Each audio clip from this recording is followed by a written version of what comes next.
Hello, I'm Kamal Santamaria. This is Counting the Cost on Al Jazeera, your weekly look at the world of business and economics. This week, Australia, mining and climate change. This is coal. Don't be afraid. Don't be scared. That was Australia's Prime Minister 3 years ago. And after 30 years of uninterrupted economic growth thanks to the extraction industry, he would say that. But now, with the unprecedented bushfires, is it time to rethink Australia's dependence on coal? And the thing is, it can be done. Despite a battered economy and social unrest, Chile is standing by its ambitious promise to go carbon neutral by the year 2050. And we're looking at Lebanon's economic and political paralysis. Is the country ready to devalue its currency as it seeks the support of the International Monetary Fund? When a Prime Minister takes a lump of coal into his own parliament as a peculiar form of show and tell, you can be sure of a couple of things. One, that coal means a lot to the country's fortunes. And two, there is going to be some controversy about it. And so it is in Australia, where Prime Minister Scott Morrison went into bat for the country's second biggest exporter, which has, to be fair, helped Australia's economy avoid recession for the last 30 years. But then he also went on holiday while his nation burned in some of the worst bushfires ever seen. Now, put the two together and you arrive at climate change, arguably the cause of the fires and the result of these carbon-producing industries like coal. So let's start with the numbers. You know, in 2018, the value of Australian coal exports was $67 billion. That number is equivalent to 3.5% of nominal GDP. The industry directly employs 250,000 people and many more through support services and related businesses. But Scott Morrison says Australia is only responsible for 1.3% of global emissions. The thing is, when you take into account its export of petroleum and coal and the population, which is around 24 million people, that means we have a country of 0.3% of the world's population, but it's actually responsible for 5% of global carbon emissions, which is a big jump on Morrison's claim of 1.3%. And then there is the cost. More than 500 Australians die each year from heat stress alone. And the financial cost of climate change is expected to rise to $26.7 billion every year by the year 2050, which is as much as it currently spends on defence. But with a debt to GDP ratio of just 40%, Australia is a nation that has the power to transform its economy away from fossil fuels if it wants to. OK, so here's what we're going to do. We're going to have a discussion in a moment with two guests from Australia who are working to do just that, to change the direction and the discourse on Australia's environmental record. But if we're going to count the cost of climate change there, we can't go past those unprecedented bushfires. People have died, respiratory illnesses are on the rise, and the full economic impact, while yet to be fully determined, is looking devastating as well. With a special report for Counting the Costs, here is Jessica Washington in Bilpin, New South Wales. It's summer in Australia, and this orchard would normally draw hundreds of visitors who come to pick their own fruit. This is just one of many small businesses devastated by the bushfire crisis. Almost all of their apple trees were destroyed by flames. The trees were uninsured, and it will cost the family about $1 million to replant them and repair the damage. My parents have owned the business for 35 years. And yeah, it takes a bit of a toll emotionally when you see you put so much blood, sweat and tears into producing the fruit, and to see it go up in flames, it's just devastating. The summer holidays is usually the busiest time of year for businesses in popular tourist areas. Tourists are encouraged to support bushfire-affected businesses and the local economy, but some have no products left to sell. This is the worst that we've ever seen. We've had bushfires through here before. We've never lost as much as what we have this time. You know, we have, like I said before, hailstorms and things like that.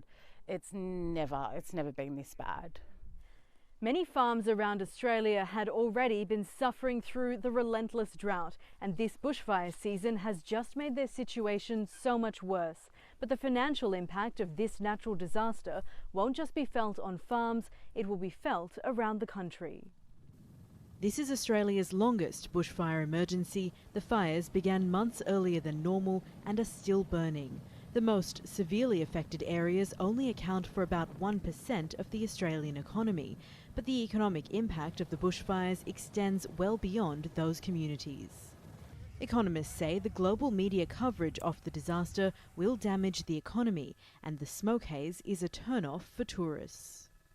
From an economic perspective, we're going to see already fragile consumer confidence harmed, particularly because of the smoke that's been in some of our major cities.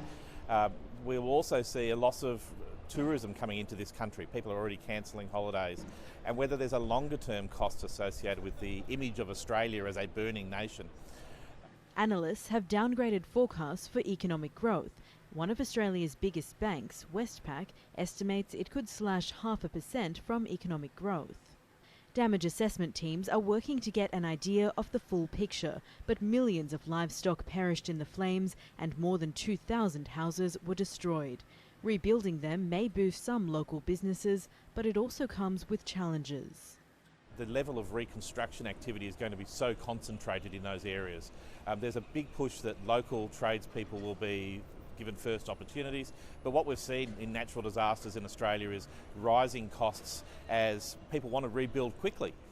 The challenge for us is to rebuild quickly but without doing it in a way that causes prices to spike and we see exploitation. In some areas, whole communities were almost completely destroyed. Already, there are around $1 billion worth of insurance claims, and the government has committed around $1.5 billion to rebuilding infrastructure. That amount is uncapped if more money is needed. Scientists say the bushfire season was exacerbated by climate change, which influenced the relentless drought. The disaster has put Australia's leaders under more pressure to address climate change. But the country's economic interests don't align with environmental concerns. Coal is one of Australia's biggest exports and one of the reasons for its economic stability. One independent politician is pushing for a long-term shift in economic priorities, with a pivot towards renewables. Coal lobbies have been very influential in spreading a lot of misinformation about what the impacts are going to be and what actions we can take that will benefit the Australian economy. There's huge prospects for us, and I think we need to focus on those positives.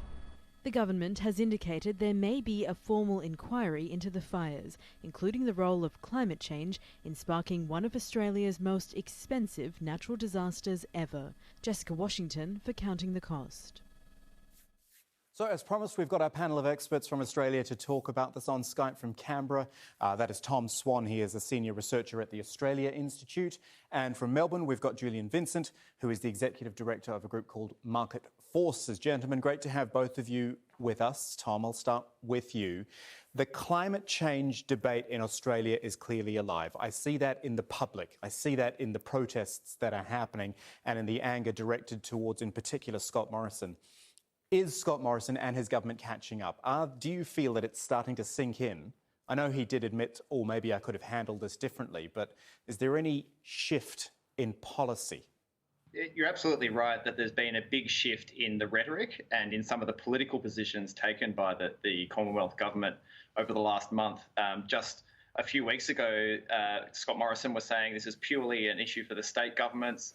And his Deputy Prime Minister was saying that only raving inner-city lunatics would link climate change to the bushfires. That's all out the window now. That's all changed. But what we haven't seen is any change in policy. In fact, rather than taking stronger action to reduce emissions and calling for global leadership, this government has, in fact, shifted towards saying things like climate action includes hazard reduction burning, reducing the amount of fuel loads to try and make bushfires less common, less severe. Unfortunately, it's actually climate change that's making this hazard reduction burning more hazardous and more dangerous in Australia. That's really become a bit of a distraction from what has to be the main game, reducing emissions. Why was there so much reluctance? Does it simply come down to, in the first place, that, and we're going to focus a lot on the coal industry, but that these industries, these extraction industries, have been so important to Australia's economy, and the government's thinking, well, we don't want to step on their toes too much? It's certainly true that the coal industry has a lot of political power in Australia, but it's a common misconception that the coal industry plays a very large part in our economy. If you had a room full of 200 Australian workers, less than one would have been employed in coal mining. And if you look just at thermal coal, which is the power plant coal that we absolutely have to be phasing out quickly, it's about half that. So it plays a much smaller role in our economy. that even many Australians realise. Our research shows that Australians overestimate by a factor of 10. So it's very powerful. It's very large in terms of exports. Australia's coal exports make us the third largest exporter in the world of fossil fuel CO2 behind Russia and Saudi Arabia. And yet, in reality, its role in the Australian economy is much more modest than many Australians realise. OK. Julian, let's bring you in from Melbourne. I've been reading about you and your group, Market Forces, raising the ire of Scott Morrison. Why don't you tell us exactly what you did and what the reaction was, I guess, from the government? Most people are very concerned, deeply concerned, especially with the bushfires that are raging now, about the impacts of climate change, less aware of the fact that their own personal investments could be helping to fuel that problem. And so what we do is help shift the behaviour of financial institutions by giving that sense of power to the people they're ultimately accountable to. Now, last year, we had some breakthroughs with our campaigns. We found that all of Australia's big three general insurers are committed to being out of thermal coal by 2030 or sooner. The first time we had one of our major banks, Commonwealth Bank, say it will be out of thermal coal by 2030. And obviously the government started to take notice because, as you talked with Tom Swann just before about the political power, the government and the coal industry work hand in glove to protect the power of this very small part of the overall economy to the detriment of everyone else. And now that we're starting to get some significant progress from the corporate sector away from polluting activities, well, the government's going into bat with the coal industry. He made his speech at a Queensland Resources Council luncheon, which is essentially the representatives, the lobby groups of the coal sector.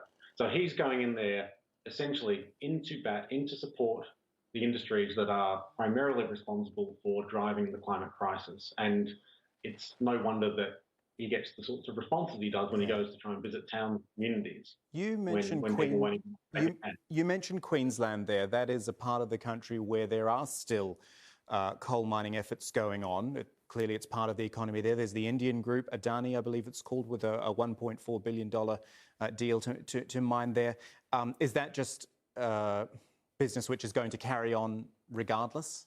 When it comes to the Adani project, I mean, the Australian community is basically drawing a line in the sand there because we're talking about, in the midst of a climate crisis, in the midst of a climate emergency, wanting to open up one of the world's largest untapped coal reserves, because the Adani project is just the thin end of that wedge. And we've basically made a point of the fact that we cannot allow the fossil fuel industry to keep expanding if we're going to deal with climate change and keep global warming to 1.5 degrees. The absolute last thing you would do if you were serious about avoiding catastrophic climate change is to open up a massive new thermal coal basin.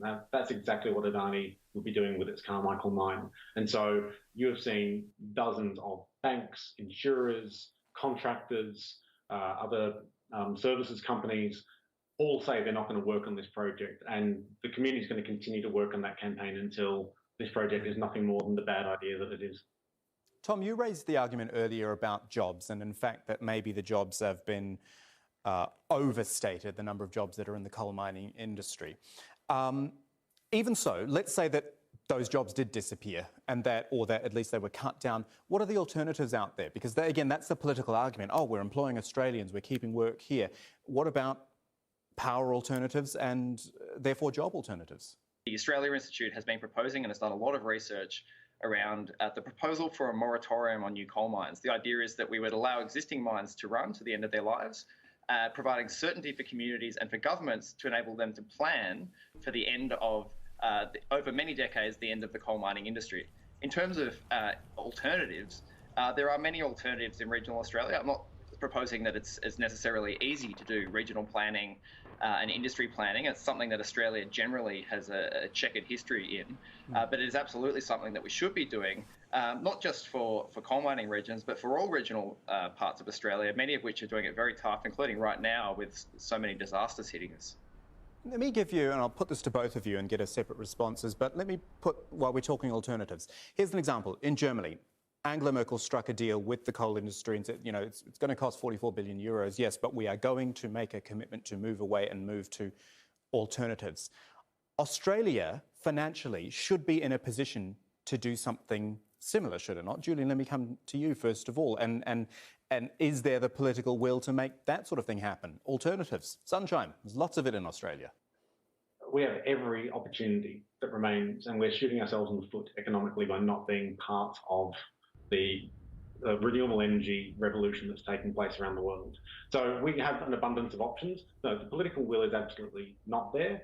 Really what we're talking about is a sector where there's finance, there's corporations wanting to move, wanting to progress further on climate change action, and there's a countervailing force, which is an extremely limited portion of companies in Australia working with the Australian government to protect their own self-serving interest at the expense of not only developing new industries, but a safe long-term global climate. Very quick final thought from both of you, and Tom, I'll just stay with you while I've got you. That's on the bushfires, which we actually haven't talked about that much. We ran a report on the economic impact of it, which is yet to be known fully yet. But economically, psychologically, socially, this should really be the thing which makes people sit up and say, no more, we have to make a change. The Australia Institute has released some research showing the vast scale of impacts across Australian society. Most Australians have already been touched personally in their own lives by the bushfires. Around 5 million, or around a quarter of Australians, have had respiratory problems and health problems because of the smoke. There's been 1.8 million days of work lost, and we estimate that's a fair chunk of the expected growth in a quarter of GDP, just in that single kind of economic impact alone. And of course, there's the long-term impacts to tourism, which are in the billions of dollars. There's rebuilding costs. It's going to be vast. It's reasonable to expect it'll be beyond 100 billion Australian dollars, the long-term cleanup costs. And the really concerning thing is that this is at 1 degree of global warming. We're heading for 3 on current policies. Julian, final word with you. I'm sure you will hope this, but do you actually think that in 20 years' time, people might look back on the summer of 2019 and 2020, I should say, and think, yes, this was a turning point? It's something that we just haven't experienced anything like before. We've been using the word unprecedented to describe these bushfires since October and November, and that was before it really intensified, and it's not over. This is making a step change in the level of awareness and concern and anger. People want to help. They want to help communities that are affected. They want to help the fire services. They want to contribute, and that is fantastic. And of course they should, and we all should. However, people also want to know what they can do to stop this becoming worse. And so it's going to be very important that organisations like ourselves, but anyone who's able to contribute to the space of creating change in reducing greenhouse gas emissions is doing everything they can to provide those opportunities. Tom Swann in Canberra and Julian Vincent in Melbourne. Great to talk to you about all of this. Thank you for your time. Thank you very much. Thank you. Now, if it wanted to, Australia could take a leaf out of Chile's book. Despite being battered by economic and social unrest, the government there is standing by its ambitious promise to go carbon neutral by the year 2050. And environmentalists are, of course, praising that commitment. But the aspiration is still 30 years away, and in cities like Coronel, it is far too early to celebrate. More now from our Latin America editor, Lucia Newman. This is what remains of the once impressive Lota Schwager Coal Company in the city of Coronel. But while today the mines are closed, 28 thermoelectric plants powered by coal continue to supply more than 40% of Chile's energy. And 3 of them are located within a 3-kilometer radius here in Coronel. The mayor shows us the giant coal ash dump of one of the largest plants. He says that since 2003, high levels of arsenic and other heavy metals have been contaminating the air and filtering into the water supply.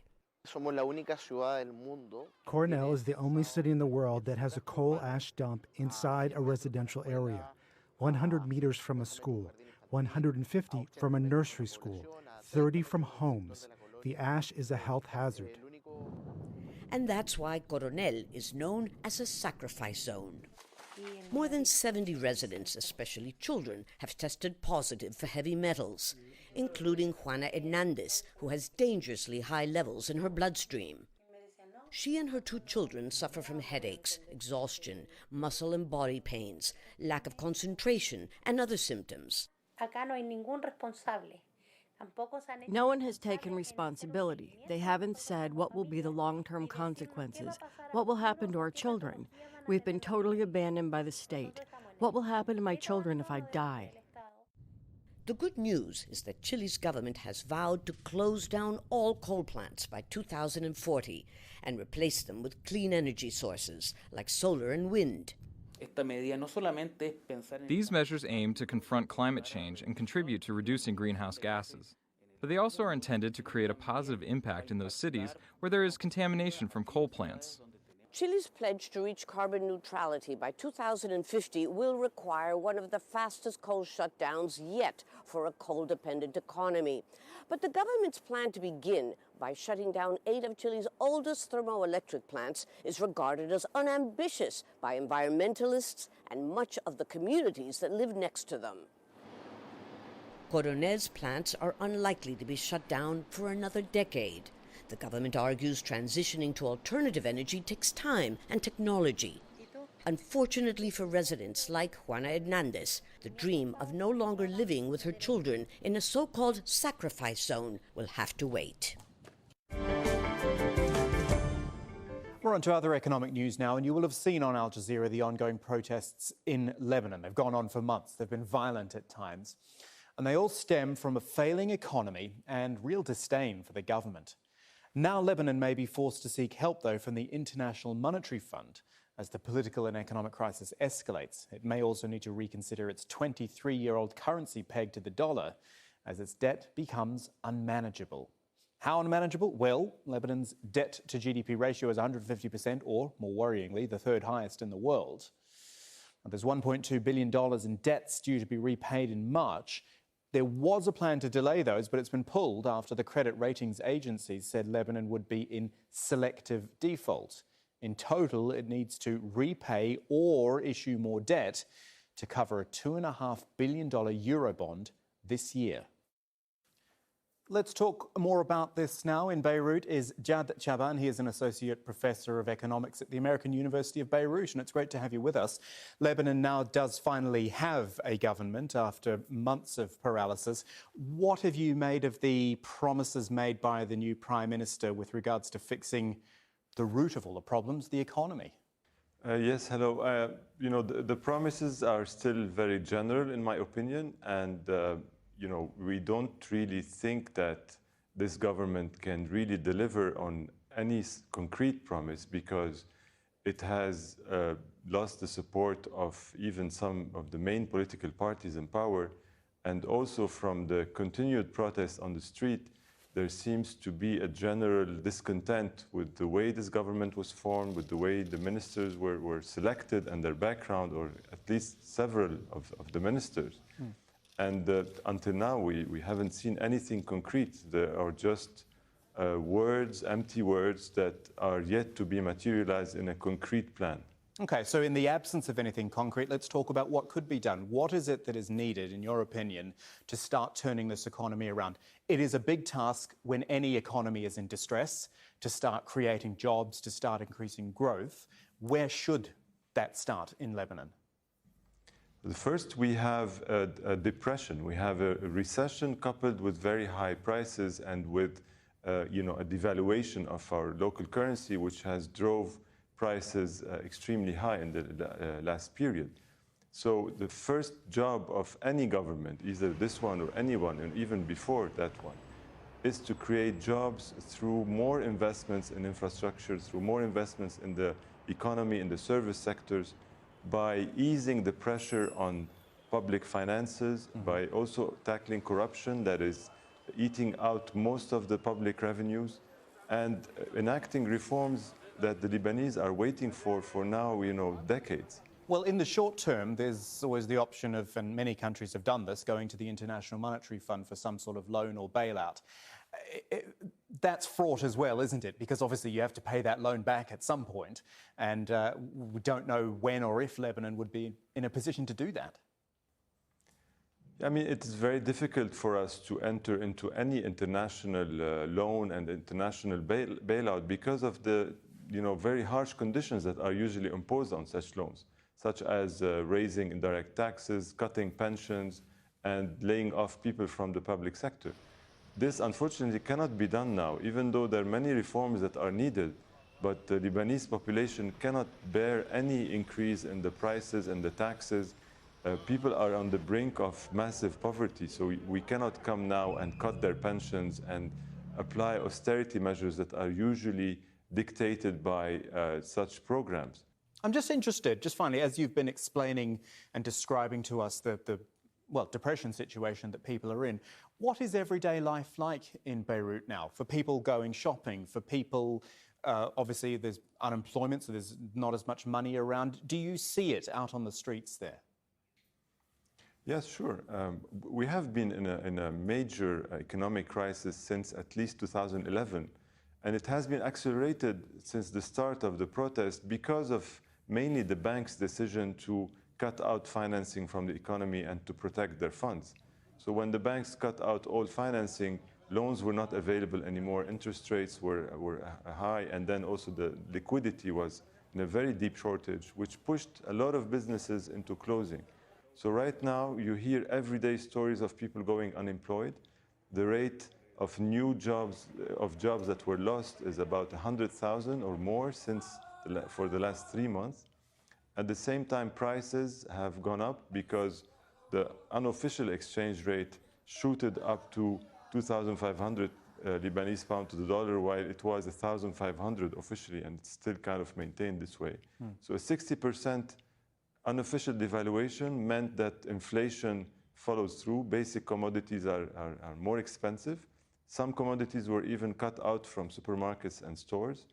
And the general mood is that people are not spending. They're not, spending on culture, on going out. There's a general malaise of the population where it's just keeping its money and trying to navigate through the crisis. Jad Chaban joining us from Beirut. Thank you so much for your time. Do appreciate it. Thank you very much. And that is our show for this week. But if you'd like to get in touch with us, comment on anything you've seen, you can tweet me directly at KamalAJE. The hashtag is AJCTC, and the email address, if you'd like, is countingthecost@aljazeera.net. And there's plenty more for you online at aljazeera.com/CTC. That takes you straight to our page. Individual reports, links, entire episodes are all there for you to catch up on whenever you'd like. But that is it for this edition of Counting the Cost. I'm Kamal Santamaria from the whole team. Thanks for joining us. The news on Al Jazeera is next.